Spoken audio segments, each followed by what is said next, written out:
সবাই এসে গেছিস? আজকে তোদের একটা বিশেষ কারণে ডেকেছি। अच्छा ठीक है। আর 7 দিন পর তো স্কুলের ফাইনাল পরীক্ষা, না তোরা জানিস সবাই। আরে এবারে প্রশ্নটা তো আমিই করছি, এটাও নিশ্চয়ই জেনে গেছিস। ওই জন্যই তো আজকে প্রশ্নগুলো বলে দেবো বলেই তো তোদের ডাকলাম। নে সব ঝটপট প্রশ্নগুলো লিখে নে। ও স্যার ভালো আছে? রে এই যে স্যার, আমি ঠিক রে বাবা, তুই করতে গেলি? আরে স্যার ওসব ছাড়ুন না।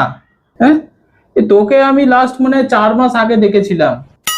তা আজকে ওটা কি মনে করে আপনি প্রশ্নগুলো বলে দেবেন, সেই জন্যই তো এলাম। হ্যাঁ আমি ঠিক ধরেছি, আজকে আমি প্রশ্নগুলো বলে দেবো, তুই জানতে পেরেছিস কারোর না কারোর কাছ থেকে, আর সেইটা জেনে আজকে চলে এলি। আর কি হচ্ছে আমার সাথে? 4 মাস ধরে আসবি না, আজকে হঠাৎ প্রশ্ন বলে দেওয়ার জন্য এলি? তোরা সব কি মনে করিস নিজেকে বলতো? তোরা সব বাড়িতে বই পড়ে সব জেনে যাবে, আমি এখানে কিছু পড়াই না? না কোনো প্রশ্ন বলে দেওয়া হবে না, মজা করা হচ্ছে আমার সাথে, বাড়ি চলে যা।